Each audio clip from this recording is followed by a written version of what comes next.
Hola, ¿qué tal? Vamos a continuar con nuestra lectura de la obra completa de Sigmund Freud. Estamos ya a 2 cartas de finalizar la correspondencia entre Sigmund Freud y Wilhelm Fliess. Ha sido un largo camino, pero también un camino muy satisfactorio y estamos a punto de empezar la lectura o el abordaje o el estudio del proyecto de psicología, lo cual me tiene muy emocionado. Dice entonces esta penúltima carta, la carta número 105. James Strachey nos cuenta, está fechada en Viena el 19 de febrero de 1899, la nota número 234 de James Strachey. Como casi todas estas cartas, empieza puntos suspensivos. Ajá. Y luego dice, el último pensamiento general se ha sostenido y parece querer crecer hasta lo infinito. Aquí nos hace James Strachey una nota, la 235, con esta frase, el último pensamiento general. Dice, véase la carta 101, páginas 318 y 319 del volumen 1. Esta carta número 101 ya la podrán encontrar aquí. Está como 1.10.39, es decir, es el texto 39 de la correspondencia de Freud y Fliess. Continúa el texto. No solo el sueño es un cumplimiento de deseo, también lo es el ataque histérico.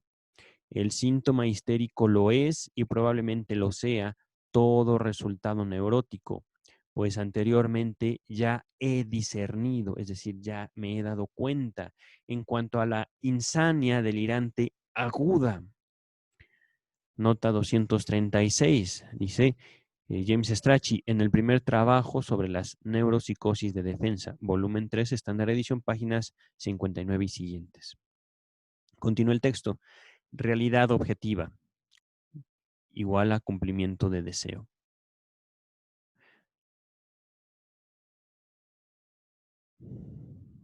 De estos opuestos brota nuestra vida psíquica. Ya. Yo he leído como igual, pero esto lo he hecho por, digamos, la asociación que hace a veces Freud en su escritura, en su forma de comunicarse, de 2 palabras por medio de un guión, con representación palabra, por ejemplo, ¿no? Aquí el texto dice realidad objetiva guión cumplimiento de deseo.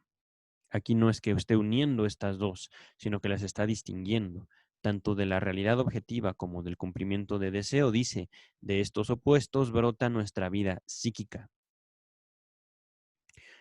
Ahora sé, continúa, ahora sé, creo, qué condición separa al sueño del síntoma, el cual, por cierto, se esfuerza dentro de la vida de vigilia.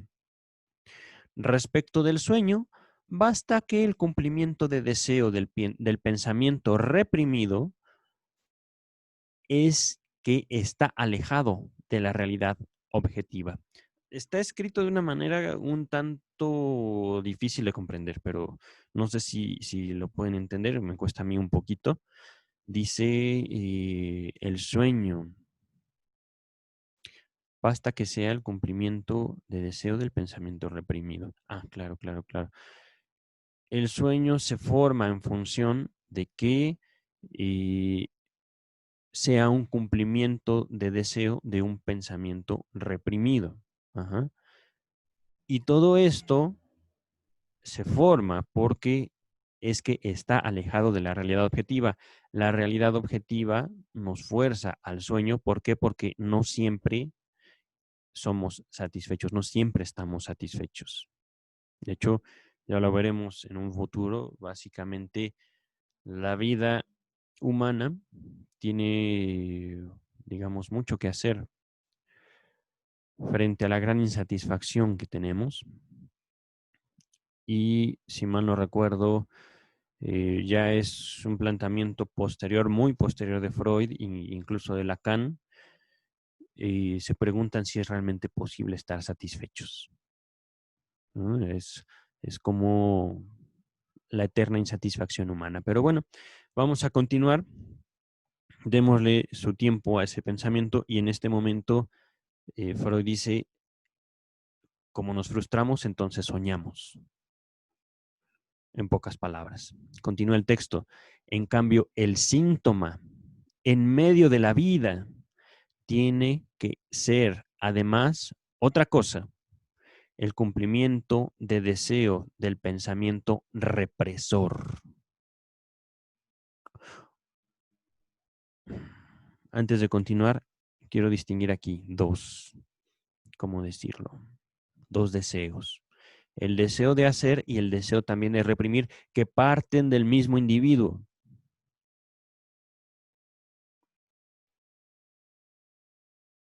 Ya lo veremos después cómo es que se da esto. Para esta carta, la carta 105, recordemos, es la comunicación íntima, es decir, muy personal entre dos amigos, que nos puede quedar un poquito como difícil de aproximarnos, ¿no? Como escuchar la conversación entre dos personas que van en el mismo camión que nosotros. Y continúa entonces. Un síntoma se genera allí donde el pensamiento reprimido y el represor pueden conjugarse en un cumplimiento de deseo. Ya antes, en esta misma elaboración de las cartas entre Freud y Fliess, nos dice el síntoma es un compromiso. Aquí podemos ver, digamos, como esta dinámica. Por un lado, nosotros queremos, y por otro lado, a veces el mundo, nuestros padres o nosotros mismos decimos eso no. Ah, bueno, si entre que queremos y entre que no podemos, vamos a hacer algo intermedio. Por eso es el compromiso, el síntoma como compromiso. Ajá. Es decir, ni tú ni yo, algo en medio. Y eso es el síntoma. Ajá. Y luego dice, ujú, voy a retomarlo otra vez. Un síntoma se genera allí donde el pensamiento reprimido y el represor pueden conjugarse en un cumplimiento de deseo. Cumplimiento de deseo del pensamiento represor es el síntoma. Por ejemplo, como castigo, autopunición, la sustitución última de la autosatisfacción, del onanismo. La palabra onanismo es la palabra científica para referirse a la masturbación. Ajá. Es decir, como no podemos satisfacernos algo que deseamos, castigamos ese mismo deseo. No sé si me explico. Como no puedo masturbarme, me castigo el deseo de masturbarme. Eso es el síntoma, o por lo menos una posibilidad en la formación del síntoma.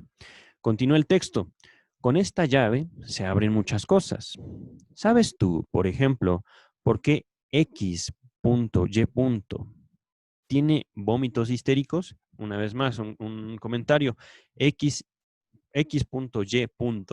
son de nuevo formas en las cuales entre Freud, no sé realmente, pero puede ser Freud o los editores de estas cartas, protegen la identidad de los pacientes. Ajá. Aquí XY, podríamos decirlo. No sé si se refiere a la misma persona o son dos personas. X sea una y Y sea otra persona. Pero le pregunta a Freud a su amigo, ¿sabes por qué tú, ellos o él o ella tiene vómitos histéricos? Y continúa la carta, porque ella en la fantasía está embarazada, porque en su insaciabilidad no puede prescindir de tener un hijo de su último amante fantaseado, pero también debe vomitar porque con ello quedará emaciada, así dice, emaciada con C, habrá adelgazado y perdió su belleza y no gustará a nadie más. Mm. Así, el sentido del síntoma es un par contradictorio de cumplimientos de deseo. No sé si esto ha quedado bien claro. Me parece que es correcto, digamos, no está complicado de entender. Cuando entonces dice XY, se refiere a una sola persona, no a dos. Y es una mujer. Ajá. Dice, en la fantasía ella está embarazada. Ella quería tener un hijo. Y hijo de su último amante fantasiado. No sabemos si ese amante fue real, lo perdió o simplemente nunca se llegó a esta relación de esta mujer. Pero también no solo vomita, porque los vómitos son un síntoma de estar embarazada, sino porque también al vomitar ella adelgaza.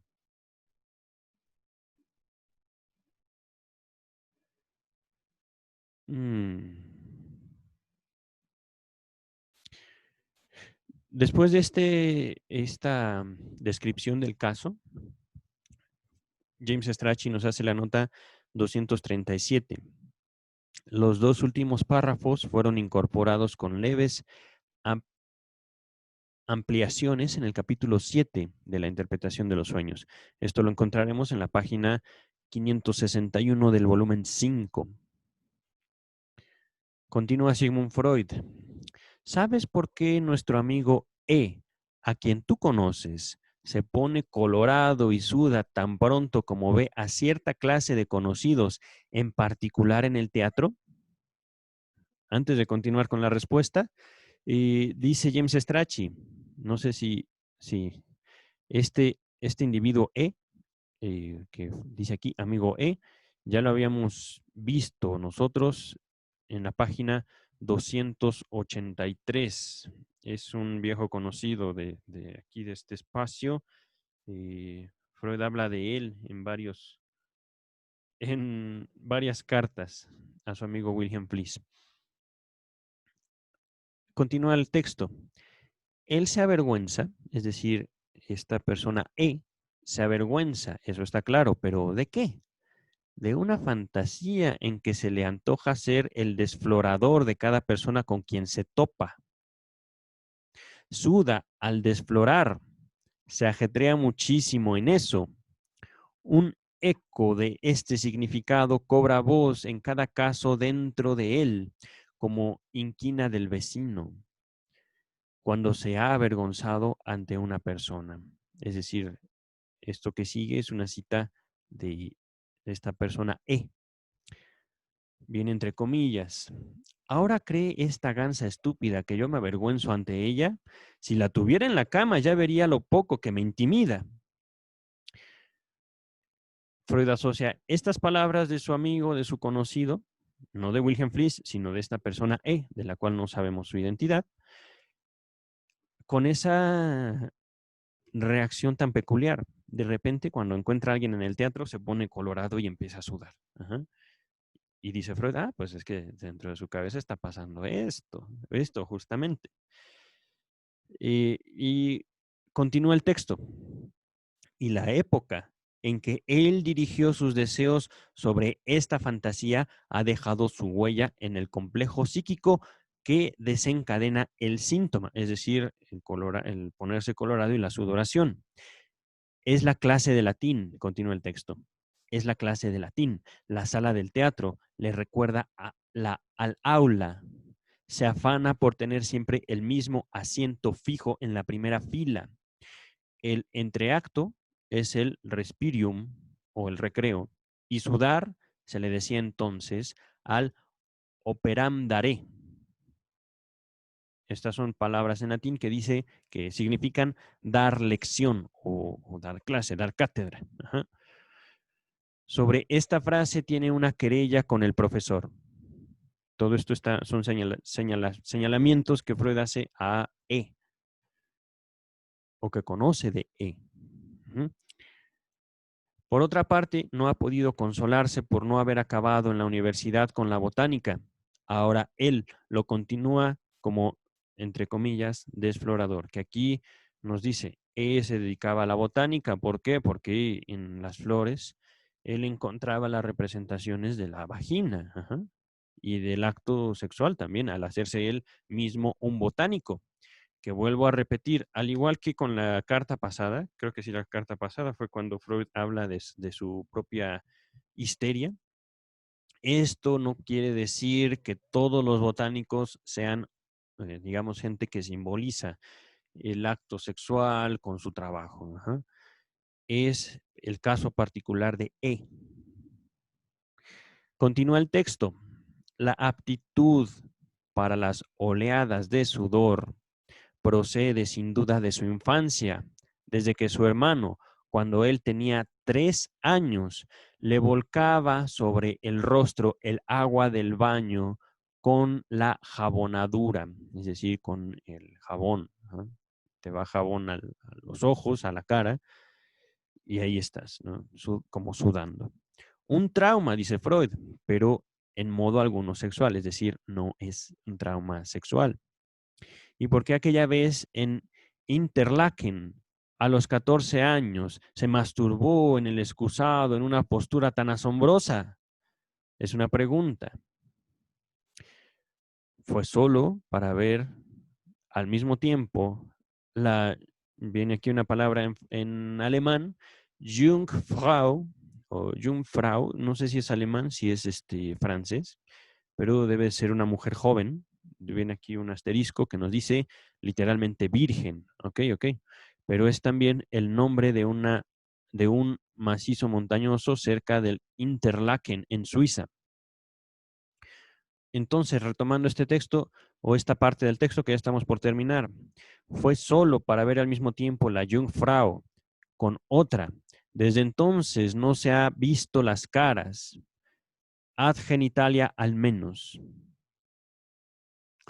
Es que les ha escapado deliberadamente. Pues, ¿por qué? Si no, buscaría solo enredos con actrices. Mm. Ahí termina el texto. Es un texto muy bello realmente. Y vamos ahora la última carta o el último texto de esta correspondencia entre Sigmund Freud y Wilhelm Fliess.